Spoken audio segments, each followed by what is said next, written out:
All right, good morning, good evening, good night. It is another edition of the Nifty Q Show. I'm interviewing founders, leaders, awesome creators in the space.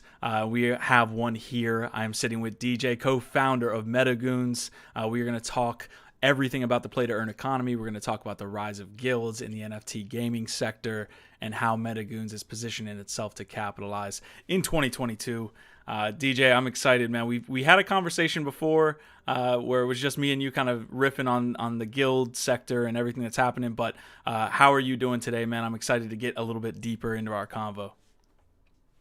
I'm doing great, and I'm excited to be here. Thank you, Q. I appreciate the opportunity, and yeah, man, let's dive right in. So if we're talking about NFT gaming, the only way this call could have started when you hopped on was us talking about RuneScape. So I know you were hitting RuneScape a little bit yesterday or this morning. How was that experience? How is RuneScape doing these days, man? I mean, it's definitely died down a lot from when I remember it as a kid, but I mean, for me, it brings back a lot of memories, and yeah, sometimes I just log on and I would cut or I skill just to kind of pass time, and it's kind of a stress reliever, and I just chat with random people because I don't know, it brings me back to memories of my childhood, and it's the roots for what really got me to understand like what a metaverse could be, and just gaming as a whole. Like I used to skip school to Mm. play RuneScape, and I saved up my lunch money to afford the membership. Like I was that dedicated to it. I, So my I would bad. no, I would love to see a cross section of people that are in the NFT space now, especially the gaming space, that actually play RuneScape. I feel like most of us in this space like got our first experience of a play to earn economy, but you're not really earning as we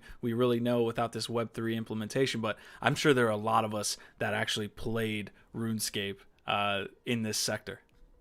Almost everybody that I talk to in Play to Earn has either played RuneScape or World of Warcraft. Exactly. Yeah, those are the two that are mentioned, man. I still remember like the auction houses in World of Warcraft, but also kind of that area. I forgot what it's called, Oh, but the that GE, the Grand Exchange. yes, I learned how to trade on the GE, and I would go look at the charts on, like, they had a section on the homepage of the RuneScape website, and I would just look up like all of the commodities and just study the charts, and I would buy them in bulk and actually sell them. mm. And yeah, man, I wish I was trading stocks at the time because I did pretty well in old school RSGP. So you do feel like that experience has led you to getting involved in even like founding a guild. Absolutely, Love it. 100%. Let's talk about that background, man. So before you got into crypto, what were you doing? And then let's make our way to crypto. If you maybe found Ethereum or Bitcoin first, or if you found NFTs first, let's hit that. But let's talk about your background real quick before we Sure. jump into MetaGoons.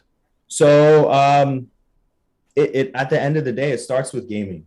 Like I've been an avid gamer ever since I was about 5 years old. Spent a lot of my time playing RuneScape, all of my childhood pretty much. And then my crypto journey started in 2015 with Bitcoin, and then it transitioned to Ethereum, and I experienced the entire ICO craze. And what a time to be alive! It was amazing. But during the bear market of 2018 is actually when I found play to earn with Axie Infinity. And I saw the inherent value, and I saw that Axie allowed you to actually have true ownership, and it was a player ran economy. And this is something that immediately clicked for me. And I was like, if RuneScape had this, everybody that played and that devoted thousands of hours would have profited handsomely. So I was like, all right, I got to go all in. So bought some Genesis land, bought some Mystic Axes, and yeah, that's basically where it all started. And I've never looked back ever since. And actually, I would say, as far as the founding or the co-founding of MetaGoons, that happened in the summer, early summer of last year. Like during the time, like I saw the scholarship model or the leasing of NFT assets or the Axies themselves Mm-hmm. were becoming very popular. And I wanted to take much more of a hands on approach. So immediately just got involved, purchased Axie, started breeding them, had no idea what I was doing. Was distributing, like set up a Discord server, was distributing accounts to people I've never met before. And then I met my one of the other co-founders of the MetaGoons, and at the time we were called GWDG, or God Wars Dungeon Guild, because I had to pay homage to RuneScape. But we ultimately sat down and saw that what at the time only like YGG and Merit Circle were running a big guild. So we wanted to take much more of a holistic approach and create something that related to lifestyle, that related to entertainment, that related to actually creating a brand. So we came up with the MetaGoons. And got to give credit to him because I didn't come up with the name. But basically what we are is we're a guild at heart, but we take much more of a hybrid approach. We're a hyper growth gaming organization that's focused on using the positive impacts of decentralized technology and games to create tribes and communities that are focused on human development inside of gaming and also outside of it as well. So we want to create a tribe or tribes of like-minded individuals who are quote unquote the renegades, the trailblazers, who want to play a hand in actually shaping the future destiny of gaming. I love that. And you guys have a Medicare campaign actually going on to help people that were affected by the typhoons in, I believe, the Philippines. And you're kind of carrying out that ethos. Before we get to that, because I do want to just like hit on what you guys are doing with the Medicare campaign, I want to have kind of a general discussion, or at least lay the foundation about what these guilds even are for people who don't have any idea about what's happening. I mean, for those people that aren't initiated, there are guilds being formed every day in varying size. Like some are going to vary from like 1 to 5 people. Some are going to be YGG scale, of course. But what is this rise of guilds within the NFT gaming sector? Like for someone who's completely uninitiated, could you give a quick overview? Yeah, so basically what we're seeing right now is like, again, like it goes back to player ran economies. And what a guild is there, I mean, everybody has their own answer, but what it is to myself and what it is to the MetaGoons is we are a community and we purchase NFT assets, we acquire them. And what we do is we lease them out. Like for Axies, for example, not everyone can bear the cost to afford 3 Axies. It could be over $300, $400. So what we do is we have a ton of Axie sitting idle in our inventory. So what a guild would do is lease those assets out to somebody across the world, whether they be in the Philippines, India, Brazil, you name it, in a permissionless way, give them the account, username, and password, but not the private keys, and allow them to actually generate a means of income by playing or involving themselves in the battle system of Axie Infinity. And as a result, they receive the cryptocurrency token called SLP.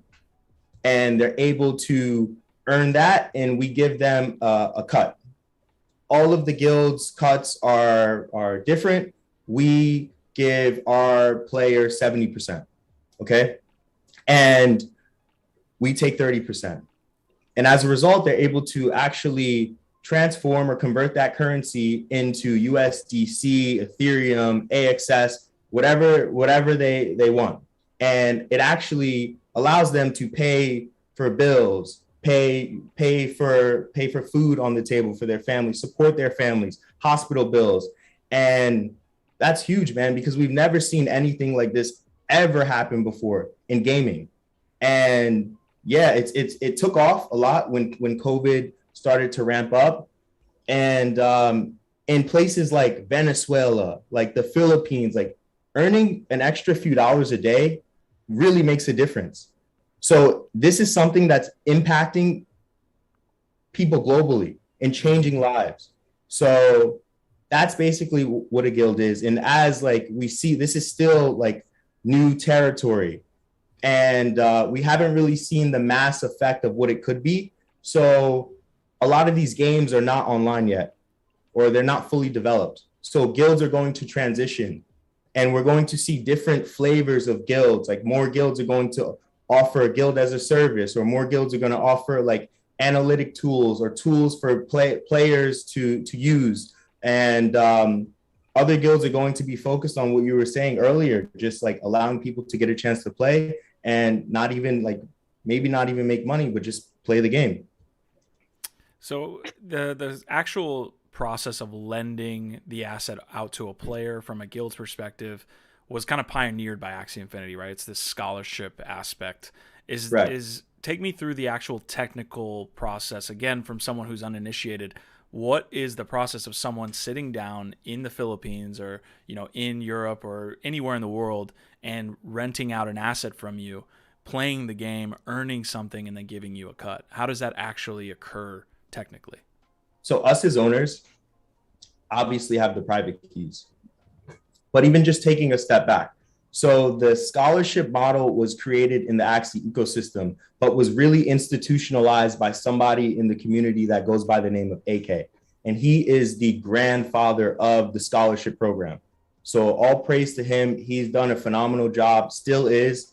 But basically, he was really one of the first people to kind of lease out his NFT assets or his idle Axies in his inventory to people on a Discord in the Axie Discord server.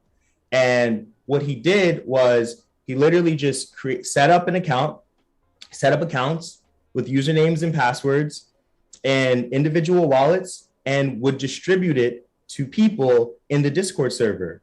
And they would just log in with the credentials or scan the QR code in the Mavis Hub app, and instantly they would be logged in. And they don't have access to the private keys, but they're able to play the game whenever they want. And every time they win a battle, they would receive SLP. Now, things have changed because you need a certain rank. You need over 800 MMR. Don't quote me, but I believe it's 800 MMR to actually earn SLP. And at that time, there was no energy. And also, it wasn't SLP. I think it was DAI token that you were actually earning. But they would earn these currencies by playing battles, PvP battles, and also in adventure mode. And there would be a set time period where he would tell them, hey, it's the 15th of the month. You've been playing for me for 15 days or for however long. Today, we're going to have payday. So what he would do is he would collect from all of the wallets and distribute the amount or the percentage that he agreed upon the player with to send it to them and give them their earnings like a regular job. This is such an interesting point in time. So AK essentially hit the Discord and was like, hey, I'm offering this service. Has he come out and talked about like what led him to doing it for the first time? I mean, it's such an important part in what will be the play to earn industry. Is there any like lore behind how he kind of thought of the idea and where this all came from? You gotta actually ask him. But Yeah. as far as like the approach and why he did it is because he's a very like selfless person. Like I'm very good friends with him, and this dude just wants to help. And he saw that people were hungry and people were really interested and intrigued by Axie Infinity, but they were always complaining in the Discord server that they couldn't afford it or they didn't have the means to, but they were really, really fascinated by the game and wanted to get involved. So he took it upon himself, or was one of the first to take it upon himself to actually bridge that gap and allow them access. And it moved a lot of people and it changed millions and millions of lives. So cheers to him. And yeah. Yeah, people were making, 10x what they would make in their real, life, especially on that run up. And SLP is essentially the in-game token, where AXS is the governance token of the Axie Infinity ecosystem. Tell me Right. what your experience has been with the fluctuations of having people's livelihoods be dependent on the price of SLP, the price of AXS. How has the community, dealt with that? And then yourself being a scholarship provider. So just to put something in perspective for you, SLP was never meant to actually be used as like, as a means of income. It was just used to breed the Axies. It was used to breed them. That was the purpose of it, as a commodity to be used as breeding, as a breeding tool. And I guess things really changed when like COVID ramped up, A lot of people were getting laid off in their jobs, and then they were depending on actually like receiving this SLP to put food on the table. So I think the Sky Mavis team really considered a second approach, or they're currently working on a second approach on how they can implement SLP and put it to better use, as far as just like people using it to breed, using it to be staked. I think what has to happen is there has to be much more utility to SLP, which is the obvious question, which is the obvious answer. But I don't necessarily think that people should be complaining or upset. And right now, you asked me about how we're dealing with it. Okay, the returns obviously went down. I think SLP near its highest was close to 30 cents, or at 30 cents. Now it's at like, I think 2 cents. But everything is cheap. Everything is cheap in the ecosystem. There's no noise right now. There's no noise. It is the best time to build. When I think Axie Infinity, I think the bear market. Axie was built during a bear market. Everybody's getting drunk with the price of PFPs, of tokens going 100x. They're getting greedy. Even if SLP is at 2 cents and these people are still, or people who don't have access to what we do, right? They're still earning. They're still earning. And the game is fun. They're still able to play and have fun. I will always play Axie Infinity. And I know countless other people that will, but I don't think it's a problem. And I don't necessarily think that people should be thinking so short-sighted. And the game is only about 6 to 7% complete. So there will be other tokens or other methods of earning built within it, with land gameplay, possibly V2 battles. But I don't have all of the answers for that because I'm not a part of the Sky Mavis team. I'm just giving my 2 cents. Yeah, absolutely. And Axie Infinity is only one specific game that you eventually want to get to multiples, right? You're trying to expand MetaGoons into all of these different games. So speaking about that timeline, as we kind of hop back into founding MetaGoons, you guys were playing Axie Infinity and then kind of came together and said, hey, look, we can form this entity essentially that can lend out assets. Break it down a little bit. I know you touched on it like very briefly, but break down that founding and like where you guys are at today. So currently today we're at over 1,000 scholars, which is great news, but still a lot to cover this year. I can't get into too much detail on what we are. I can say that we had a seed round. Okay. We raised 2 million. And we're going to be making our announcement of all of the participants. And on top of that, we just secured a very, very, very big partnership with a prominent individual who is a world famous athlete and also a politician. But I can't say anything more. They're the same person? The same person? Politician and athlete? I can't say anything more. All right, I was gonna try and guess. Go ahead. Yeah, we got a lot of exciting stuff in the pipeline. And then as us as an organization, we have a lot of NFT assets in the treasury. But again, we're trying to take that hybrid approach, and we are going to take it as far as being the bridge to the metaverse with IRL. And that means, creating a lifestyle brand, like having exclusive events, exclusive content, building communities in these games before they come out. So when they do, we already have a huge audience everywhere in each ecosystem. And we are creating innovative ways of separating ourselves from the traditional guilds that we see. So basically, the best example I can give you is, imagine YGG is like the layer one, right? And they will be the entity, they are the entity that seeds the new forest of Web3 and metaverse. An entire ecosystem is birthed because of all of their hard work and efforts, right? But the MetaGoons, we come in as the entity that builds the citadel that stands in the middle of the forest. We're the center of the ecosystem, where lively commerce and activity takes place. So everyone comes to our court. Like, if you want money in a game, You want to make income from it, you go to YGG. If you want recognition and prestige, you come to the MetaGoons.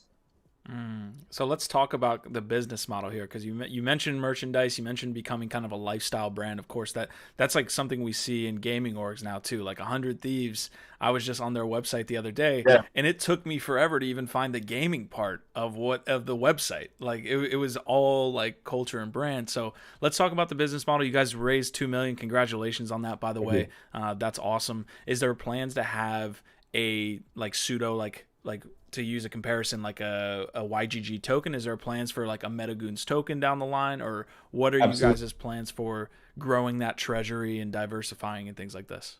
Again, I don't want to divulge or say too much on when things are currently still being developed. But yeah, we're eventually planning to have a token. It's going to be a utility token where people participating in our economy will be incentivized to receive the token, use it to claim other rewards, other NFTs. But I can't get into, or actually, I can say one other thing: attend exclusive events with some brand, I will call them brand ambassadors, or some of, you know, people's favorite artists, celebrities, musicians.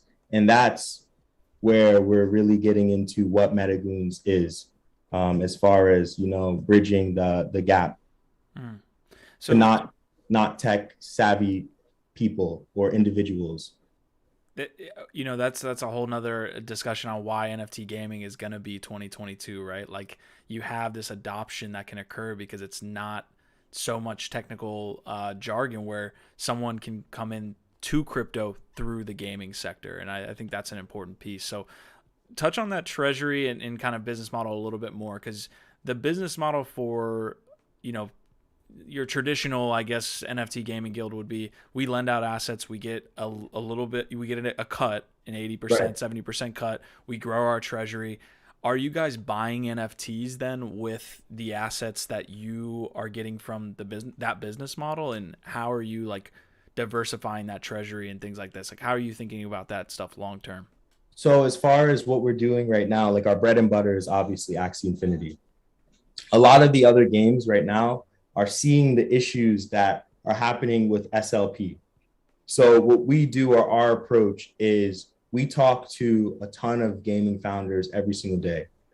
We also have a research arm to do due diligence for us, and our approach is we we see if they pass the vibe check. Like, we talk with them, we do our due diligence, we see if they have an actual product, a community, like what their vision is for the community, how they plan on attacking it, what their 5-year plan is, how they see themselves performing in a bear market, what is their safety net just in case we do get hit by a bear market.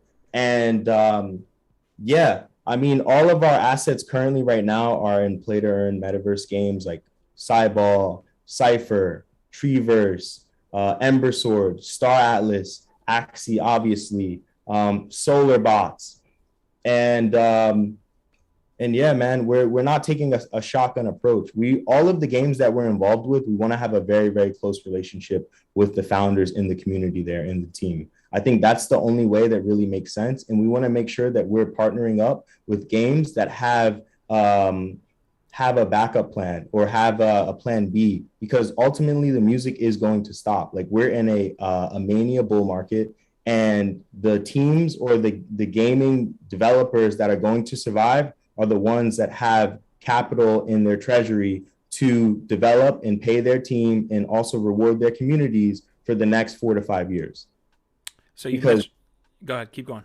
no, I was just going to say, that was a huge problem that we saw in 2017. Like, you had all of these ICOs coming to market, white papers, no working product, huge ambitions. And then during 2018, when we saw crazy retracements all across the board, all of these projects just started disappearing because they had no treasury, they had no savings, they had all of these aspirations, and they burned through money, and they kept holdings in Bitcoin, Ethereum, and a bunch of altcoins, but they had no stable coins. And Mm-hmm. a lot of them, you haven't heard about them in a while. Think of even Substratum.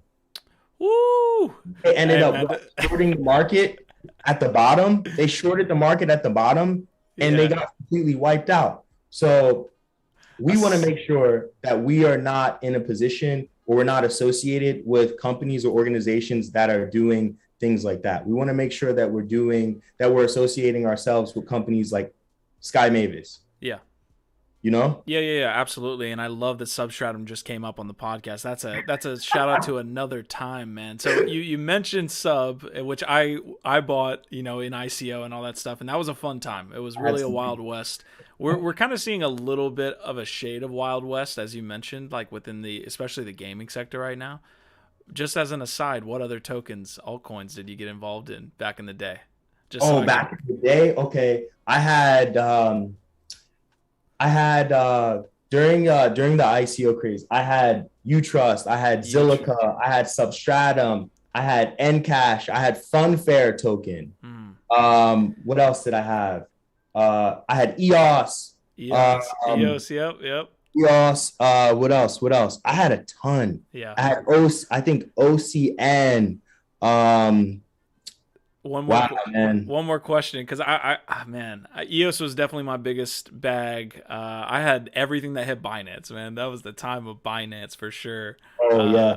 but did you ever use a website called ICO Alert by chance? Oh, Yeah. I was on that team, dude. Wow, really? Yes, I was on the team. I made sure the list was fine. I made sure our sales were were set. But yeah, man, we did so much money at the end of 2018, or February 2018. We hit our highest in sales, and Yeah. by December of that same year, we did like 10K in sales, which was like terrible. It was like a 99% drop for us in sales, man, and we had to like close up shop and everything. But those were fun days, dude. ICO Alert. Fun, fun days, a lot of sleepless nights, and then during that entire bear market, a lot of learning took place. Yeah, 100%. And you're right that the fluff kind of removed itself in a way. But man, a Substratum shout out. Let's get back on track a little bit with what you guys are doing with MetaGoons. You mentioned your thesis a little bit with like I can moving go in. into some more detail about it if you would like. Yeah, I definitely would. I kind of want to touch on like games that you're looking at now. You mentioned Star Atlas, Cypher, Treeverse. What's your thesis when looking into these games, and then what's the implementation process like? What's your process of moving into a game like Treeverse when you identify it? It's basically looking at all of the metrics. Like the most important part that I would say personally for us is the community. Like how is the community engaging with the team? Like how are they being treated? Like are they helping each other? Like are people just talking about price? Like you don't want a bunch of moon boys and girls like in a Discord server asking about when moon or when am I going to get 100x. You want people talking about or putting together proposals for the future development of the set game. So when we see things like that as an organization, those are green lights for us. And then allow us to say, hey, come back together collectively as a group and say, hey, listen, this is the game that we're looking at. They have a nice community. It looks like this is their goals. This is the roadmap. We do some assessment, obviously look at the white paper, and then we go talk to the team about the financials and about their bear market scenario, and then just get to know them. We set up a few calls if everything goes well. And then we see that, this is a relationship that we see that can bear fruit in the future, then we go in. We obviously have it depends on the game, but we don't go all in at first. Like we have to always make sure that we're taking a non-shotgun approach and that we're not over leveraging ourselves. But if everything checks out with the team and the community, it's a green light. So Obviously, I can't say we put like 500K into the game if we yeah. like it, but we slowly start accumulating. So each game is a little bit different and unique too. We mentioned Axie Infinity. Obviously, they're the biggest kind of, I guess, experimenter or implementer of this scholarship program. But a game like Treeverse might have a whole nother way that the economy works. So do you look at that like and make sure that these games have a lending system set up, or are you kind of moving in before that system is even set up? I think every I think every game after Axie did its thing as far as like creating a scholarship program is going to have some mass targeted means of like clan wars or guild management tools built into their platform. But like something that we're looking to do or that we do is getting involved with different categories of games, you know, first person shooters, some RPG, some MMORPGs, like maybe even strategy based card games, and trying to come together and create a diversified set of games so that we can hit different demographics. Because I may like playing Call of Duty, but you may like playing chess online or Hearthstone. So we need to appeal to everyone, I love that. and that's something that we're looking to hone in on doing more. And it's kind of hard because it's like no man's land. It's no man's land, and it's still so early. So I don't think anybody has the right answer to that. And I mean, like even like the a lot of the bigger institutions that have a ton of capital, like I think there's only so much research that you can really do as far as like play to earn in metaverses, because it's still very very fresh. um but I will say, as gamers, from being lifelong gamers, we have intuition. Mm. Like we have serious intuition. Like I can look at a game, and I'm sure you can look at a game and say, okay, this has qualities that are going to make it survive, and this is something that can take off. But and then look at something else and say, no, this isn't going to make it. Like immediately when I saw Axie Infinity, I was like, okay, like where's my ledger? I got to go all in on this thing, you know? I wish I had that thought. I just didn't get involved in Axie. Like the turn based battler just wasn't my shtick. But dude, I appreciate Axie Infinity and everything that's happened. It does get lost, I think, that when we're looking at a game like Axie Infinity, that's like very cartoonesque and all of these different like very cute factors. It But has the Q, ability. It has the ability to change your life, like and also Q, in the negative way too, right? Like Q, think about this. I don't mean to cut you off, but think, you said the battle system didn't appeal to you in the beginning. Think bigger, think grand vision. mhm. Think about like think about Fortnite, for example. I know Travis Scott is canceled right now, but the concert that he had in Fortnite, I think Oh, I 21 loved it. million people showed up. Imagine you owning a piece of that land that all of the traffic was being taken place Mhm. on. And every time somebody walks across your plot, you get a fraction of a coin. You get a fraction of AXS. Yeah. Millions of people walk across that, or you get a stable. That's passive income. Digital real estate is something that is huge. And that immediately stuck out to me. And I was like, okay, Axie right now, it's V1 battles. All right. But what about the grand scheme? Advertisement, sponsorship. Imagine Red Bull, imagine Monster actually advertising ads on your land plot, Hmm. or where activities are being taken place, or like a concert, or say, for example, um, Drake, where Yeah. we're streaming a concert in the center of Lunacia, or Ariana Grande, or whoever it may be. And there are a bunch of digital advertisements, and we got our Oculuses on, and we're jamming out, and we're there. And then on top of that, right after that, we can go run a dungeon and go kill monsters. And if we get lucky, we're able to split a loot that's worth 100K USD, Hmm. or worth 50 Ethereum or 25 Ethereum, or whatever the case may be. That's where I was thinking. I feel that, and honestly, I vibe with that a lot. And I've got sandbox land. I find myself in crypto voxels all the time. I'm in Star Atlas. I am vibing with everything you're saying on the future of what this is. But for some reason, Q in that moment with Axie Infinity just did not follow through on anything like that. But just getting back to the point real quick, DJ, the ability to choose these projects isn't just like, hey, this is a fun game, and maybe it fizzles out, maybe it doesn't. You're putting up real capital. You're putting up sometimes six figures into these games that if you choose the wrong one, either doesn't work out and maybe you lose your money, maybe it goes stable. But if you choose the right one, like you guys potentially found Axie Infinity super early, it has the ability to absolutely send your life into exponential, factors where you're now able to create a company that can move into other games and things like this. So for someone who's looking to get into NFT gaming, what are some games you're looking at in 2022 besides the ones you already mentioned?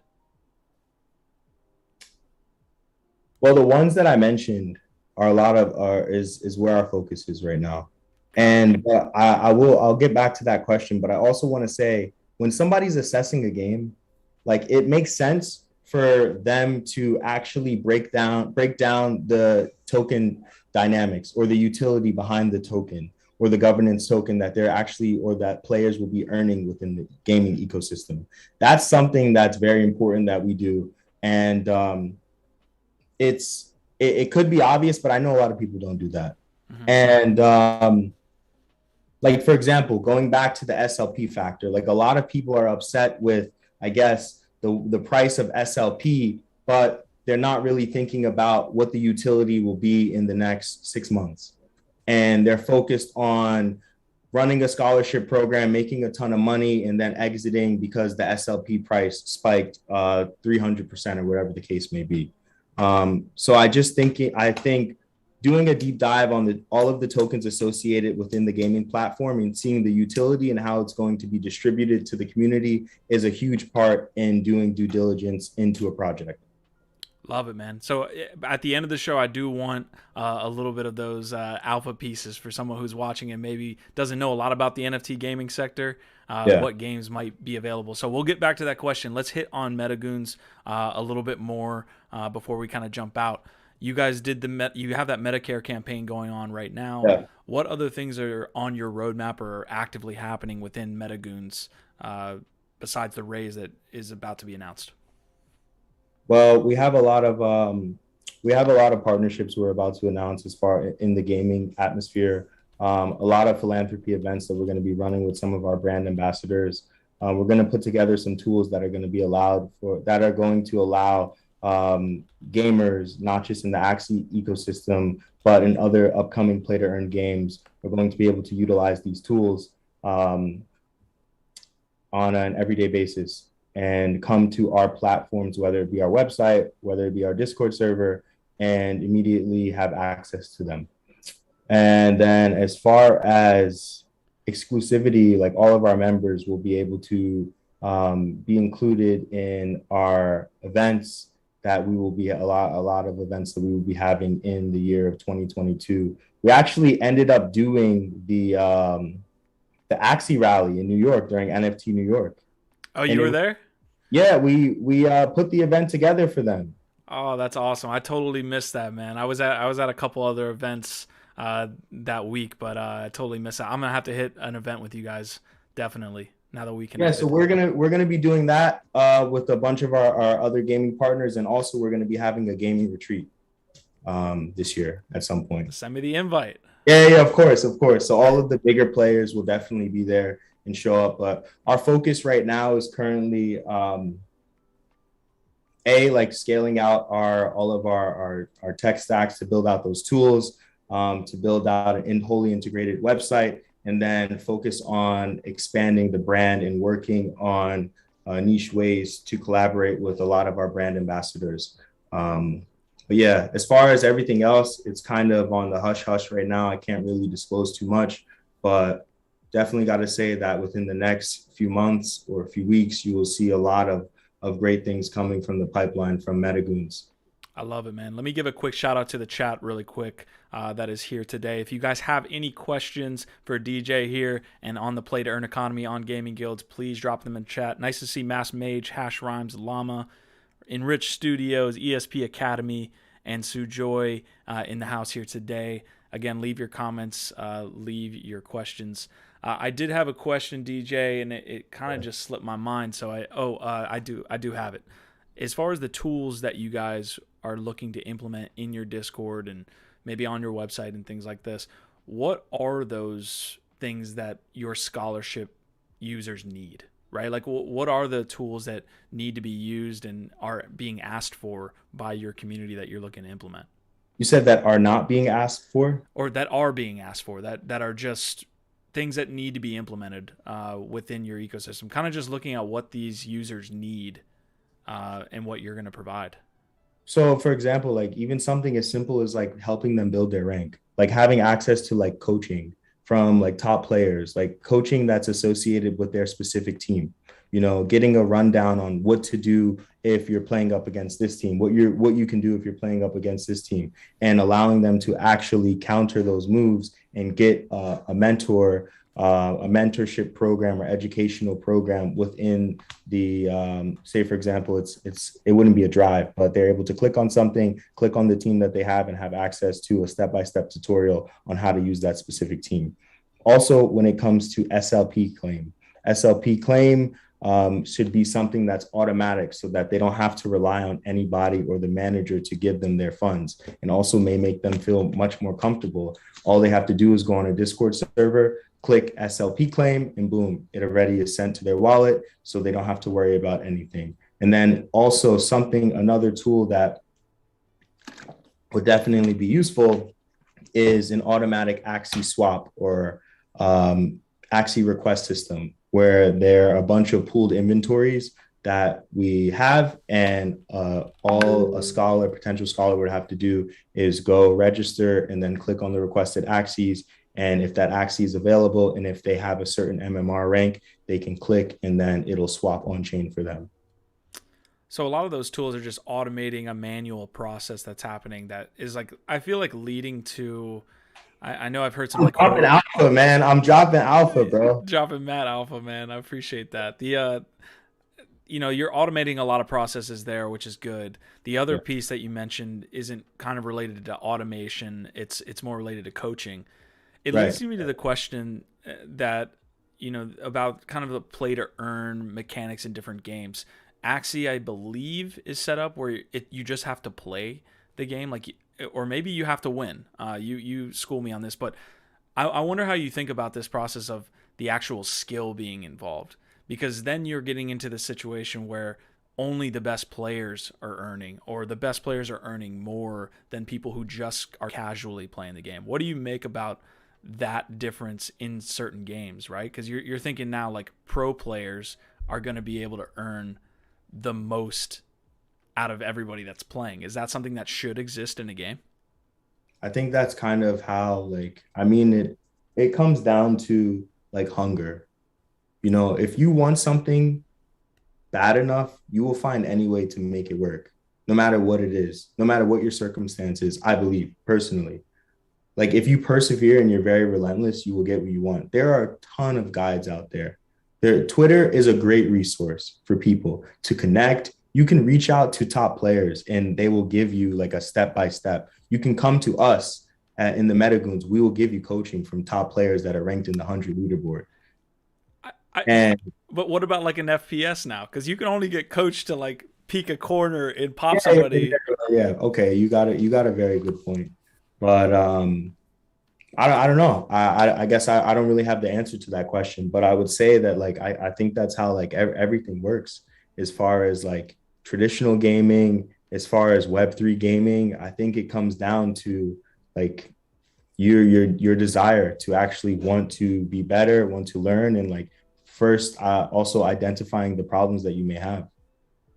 Awesome. Okay, so I've got some questions from the chat, but guys, I don't know if that answers your question, but like I think it's still like I don't know. I don't think there's a real answer I could give to that. I'm To be just honest. I'm just fascinated by that portion of the play to earn economy. I talk with the guys from Neftify who are trying to like Yeah. automate some of these processes, and we got into a deep rabbit hole discussion about there's going to be like guilds fighting over the best players in a game like an FPS, because there's only so much you can do to like coach somebody up to be a better player in that. So are there going to be like is there going to be like a LinkedIn or an Indeed for the best The best, players? the best. Yeah, yeah, yeah, yeah. There'll be like a leaderboard. Like what we'll see is like in the next few years, like um, we'll definitely. You've heard of E3, right? Yes.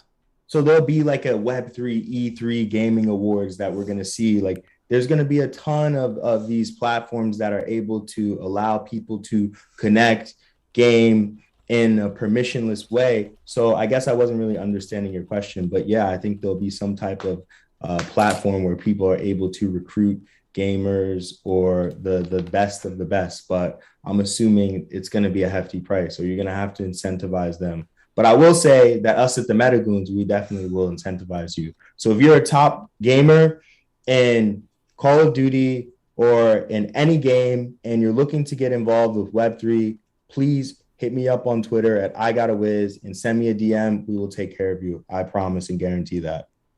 What's the story behind that name?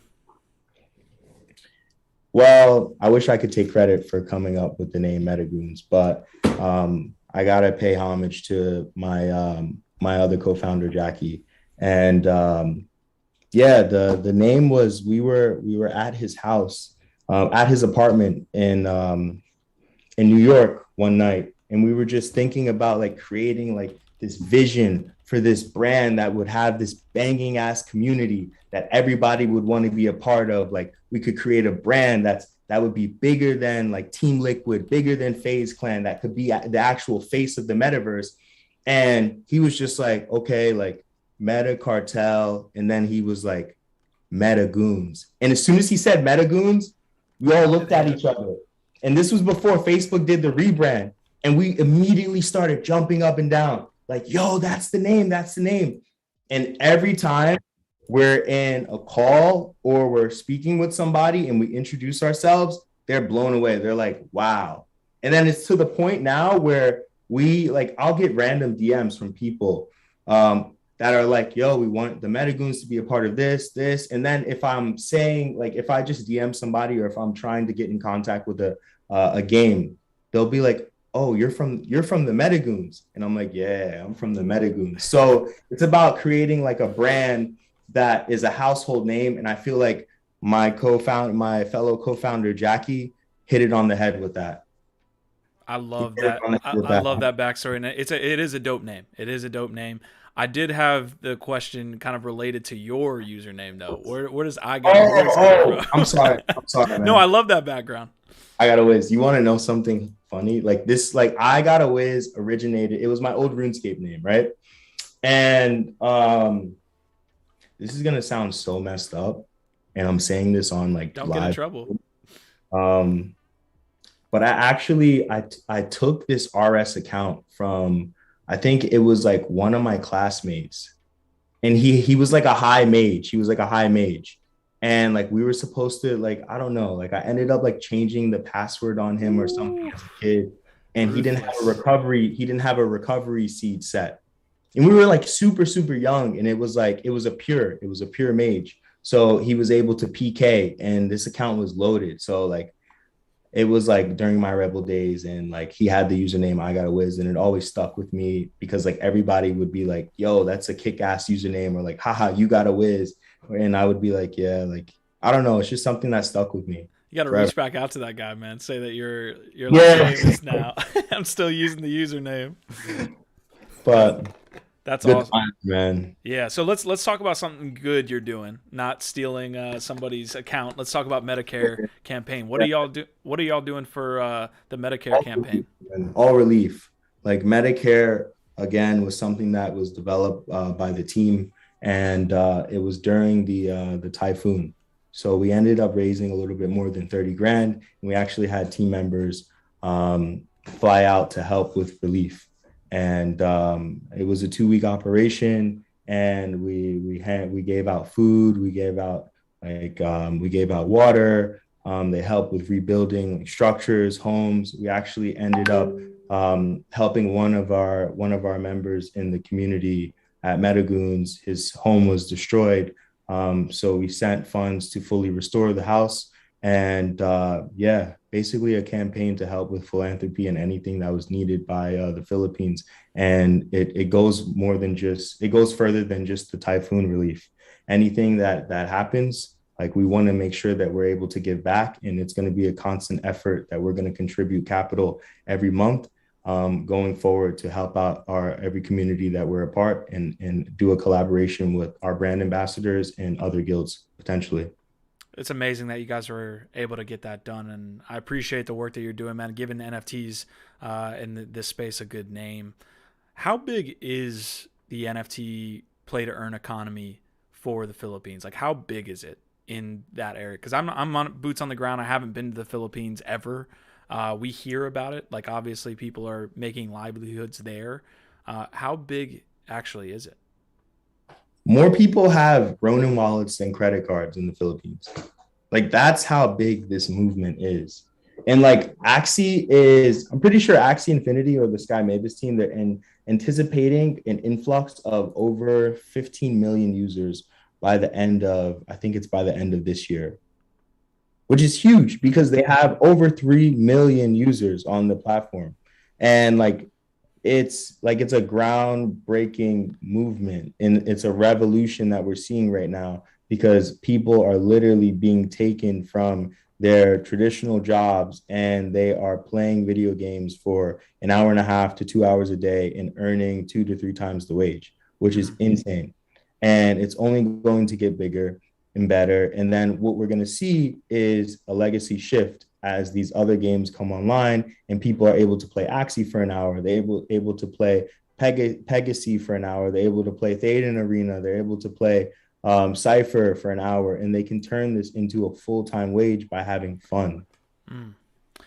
I want to have a delicate discussion that I don't think is happening in this sector. I think a lot of it is like, hey, we're doing so many good things and everything's going to be hunky-dory and everything's going to be good.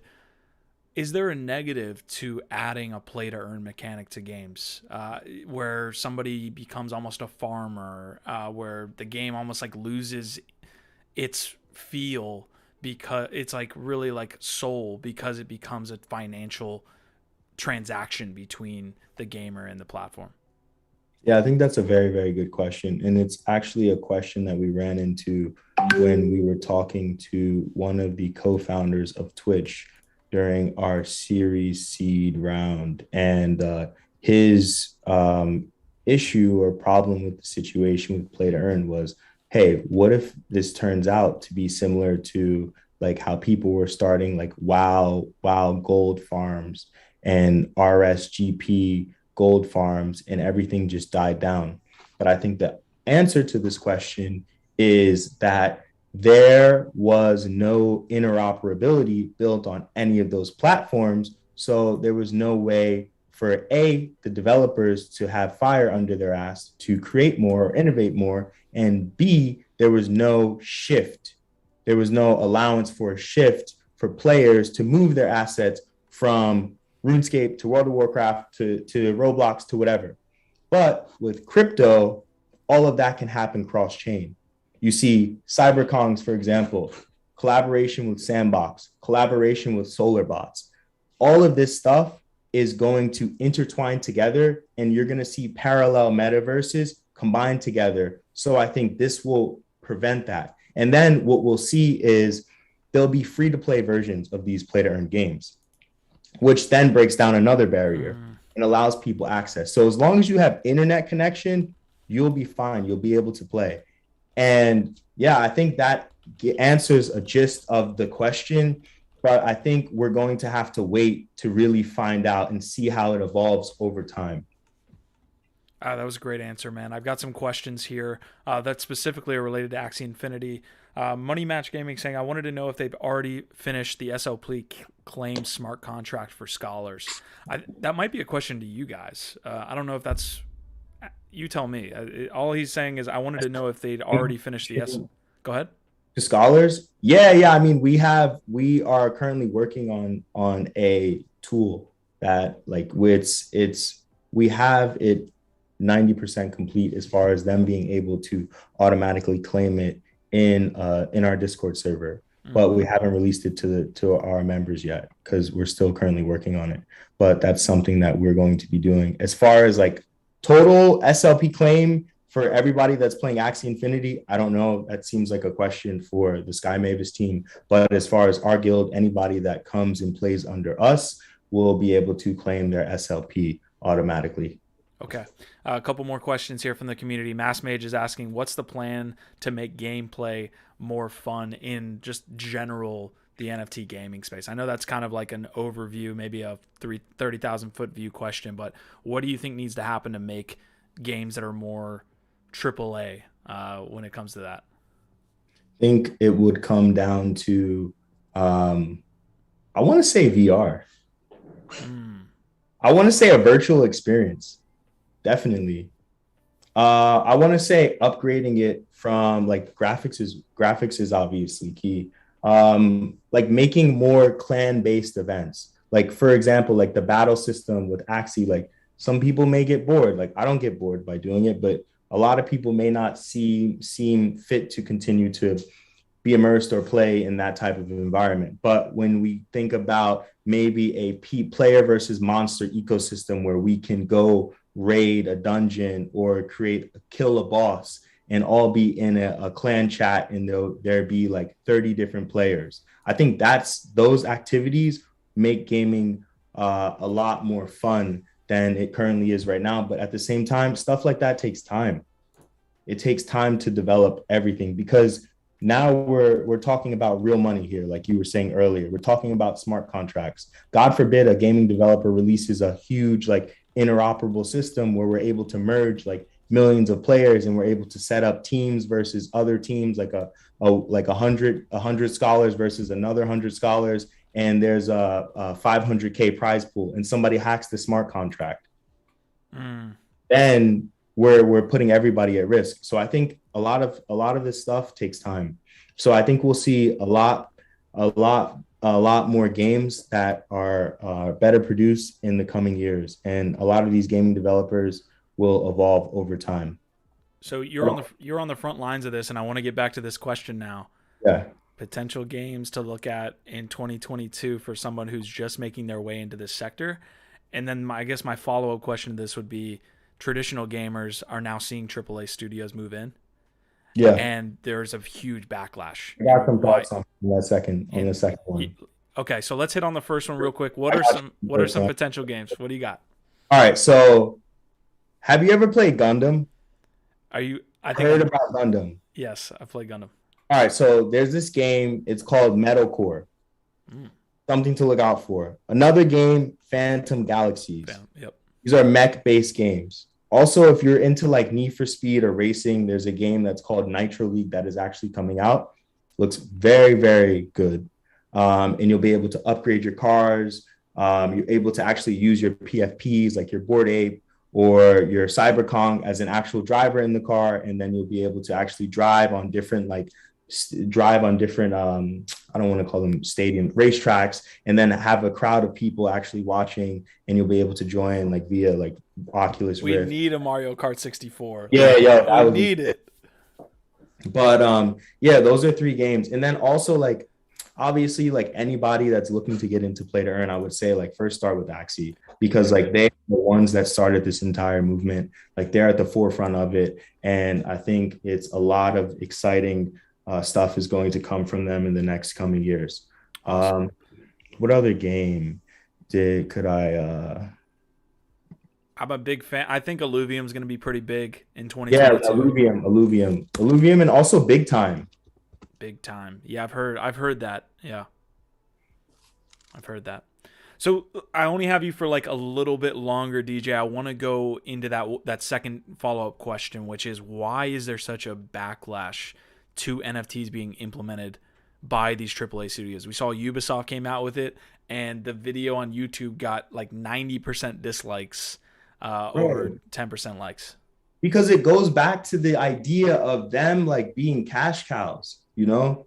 Like if they really cared, I think they would have solved the problem earlier, or at least attempted to solve the situation earlier. Like I spent so much money, and I know other people, thousands of people, probably millions of people, spent so much money on skins, so much thousands of hours grinding, power leveling, devoted to like RuneScape and these other games. But there's nothing to show for it now, because when there's a trend shift or somebody else or a group of individuals want to play another game, there's no system to transfer those assets over, so they just sit there. But the gaming developers, or like Ubisoft or Rockstar Games or whatever you want to call it, they actually, if they really created a player earned economy, they would lose millions, hundreds of millions of dollars. Mm. Their entire business model would be defeated in a sense. But being that Web3 and play to earn is moving so fast, they have no other choice.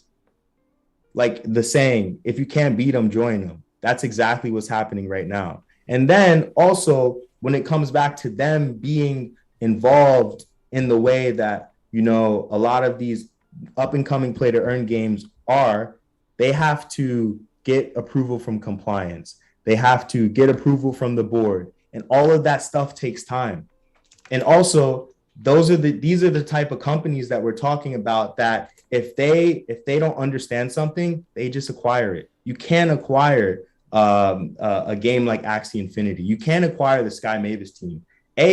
Because these individuals, our crypto community has made so much money, has created so much value, and they're not going to sell out to a to layer 2 or traditional gaming studio. So it almost creates this barrier for us to develop while they're still learning and catching up. And they have to pay people to understand. We just get it because we learned with Bitcoin, we learned with Ethereum, we learned with all of the different layers of the chain, of the blockchain, and now we're going to figure it out. Like, I think in the next few years, we're going to see trillions of dollars pour into this ecosystem in metaverse. It's going to look completely different. Yeah, it's going to look absolutely different. Absolutely. We already see the money flowing in, right? There's so many different teams raising money based on the success of Axie Infinity. I mean, at the end of the day, you got to give them a shout out for being one of the pioneers here in showing that it could get done at scale. So MetaGoons is going to be a big part of that as we kind of go forward, and you guys are going to have a lot to do with the growth of this space as far as comes to like lifestyle brands and things like this in 2022 for gaming guilds, man. How can someone get involved in what you got going on? And then we'll wrap up. Follow us on Twitter at MetaGoons. Follow me on Twitter at IGottaWiz. Listen to this interview, and if you have any questions, just send me a DM. I'm always looking to help out. Q will let you know. He reached out to me, and immediately we had a great conversation, hit it off. And then we're releasing our website soon, so you'll be able to just log onto our website. We'll post it on our Twitter. We post it on our Medium when we make more announcements in the coming days. And then, yeah, you guys can get involved. Reach out to me. A lot more stuff coming from the pipeline for us in 2022. Very exciting news, and looking to be a part of this insane ecosystem that we're all building together. And also, I would just want to add one more thing to that second part of the question before I bounce. So I want to say, like, with Web3, like, we take a very decentralized and collaborative effort and approach, and like where everyone just wants to work together. Like, everybody that I've spoken to in the last like 6 months or whatever in gaming, they all want to build something as a unit. And, Web2, I feel like, operates in the confines of the walled garden thinking, and that's what dominates the space, and that is the downfall. So with Web3 and play to earn gaming, I don't think that we have anything to worry about, and it's just the beginning, my friends. I love that statement. We were at NFT NYC, and I think I heard the quote that it seems like the good guys are winning for once, and it really feels like we're all winning, and it's all people with good intentions for the most part. So really awesome to have you on the show, DJ. The only guest that I've had on the Nifty Q show so far that's mentioned Substratum, which it gets me like an award on this, bro. Like, this is amazing stuff. And I can't wait to work with you going forward, man. We're definitely going to be. Likewise, brother. Thank you for having me on. Looking forward to being back, man. Appreciate you. All right. Love it, man. All right. I'll see y'all later. Thank you for tuning into the Nifty Q show. We're here tomorrow. Fancy Birds, hit it. We'll be interviewing them, but I appreciate everybody stopping by today. Thanks again. Thank you, DJ.